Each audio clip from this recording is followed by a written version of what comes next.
नमस्कार दोस्तों एक और नए वीडियो में आप सभी का बहुत बहुत स्वागत है। दोस्तों, पुरानी पेंशन को लेकर के लोकसभा में एसपी सांसद धर्मेंद्र यादव, जो कि आजमगढ़ उत्तर प्रदेश से सांसद हैं, जोरों शोरों से पुरानी पेंशन बहाली की मांग उठाई है।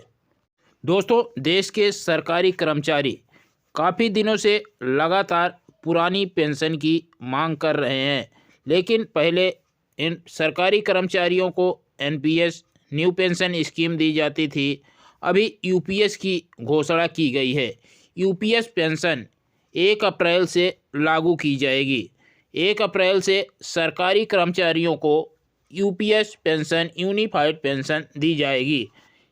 अपने 1 करोड़ उन कर्मचारियों की ओर ध्यान आकर्षित करना चाहता हूं, जो मैं समझता हूं पूरे देश की व्यवस्था को चला रहे हैं। सभापति जी, बहुत अफसोस की बात है, 2004 से एक नेशनल पेंशन स्कीम लागू हुई। उस नेशनल पेंशन स्कीम का परिणाम ये रहा कि जब कर्मचारी रिटायर होते थे तो सभापति जी 800, 1200, 1800 और 4000 की केवल पेंशन उनके परिवार की सुरक्षा के लिए थी। उसके बाद सभापति जी पिछले 20 सालों से लगातार कर्मचारी आंदोलनरत रहे, आज भी आंदोलनरत हैं।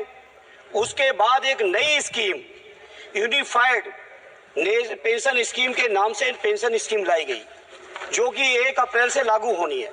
सभापति जी, बड़ा आश्चर्य की बात है, जिन कर्मचारियों के लिए पेंशन स्कीम लाई जा रही है वो कर्मचारी आंदोलनरत हैं।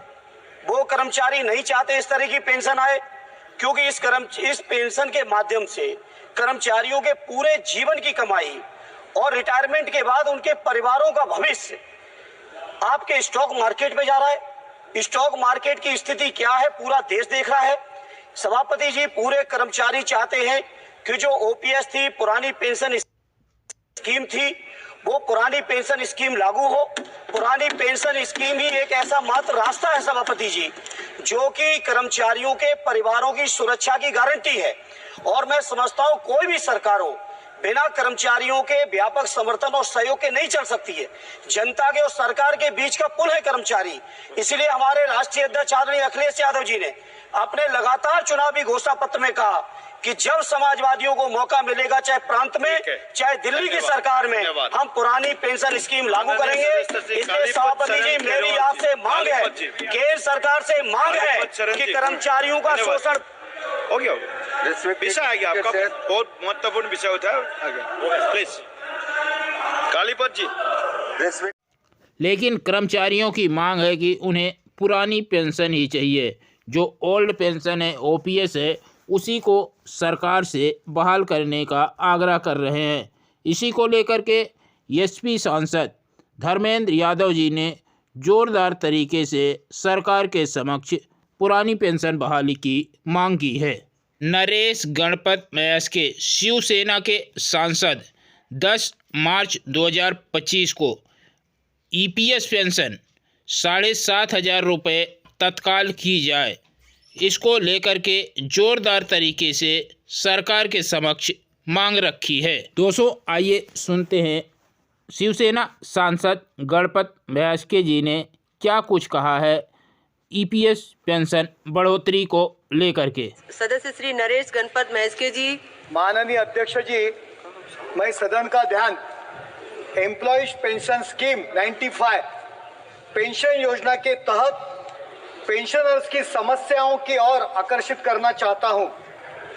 देश भर के 78 लाख पेंशनर्स जो केंद्रीय और राज्य सरकार के उपक्रमों, निजी संस्थानों और फैक्ट्रियों से जुड़े हैं, न्यूनतम 1,000 रुपया प्रति माह पेंशन पर जीवन यापन कर रहे हैं।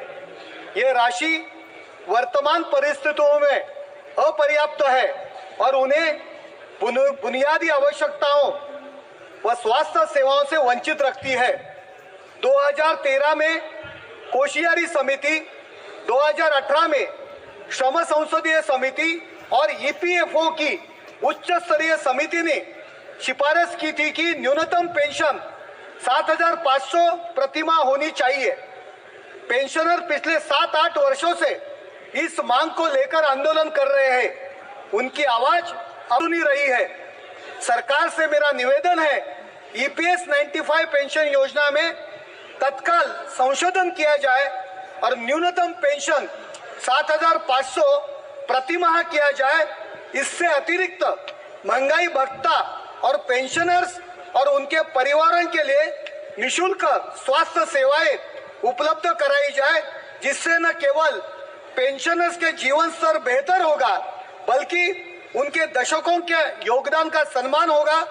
सदन और सरकार का दायित्व है कि इन वरिष्ठ नागरिकों की समस्याओं को प्राथमिकता दे और उन्हें न्याय प्रदान करे। माननीय सदस्य श्री सफी परमिल जी।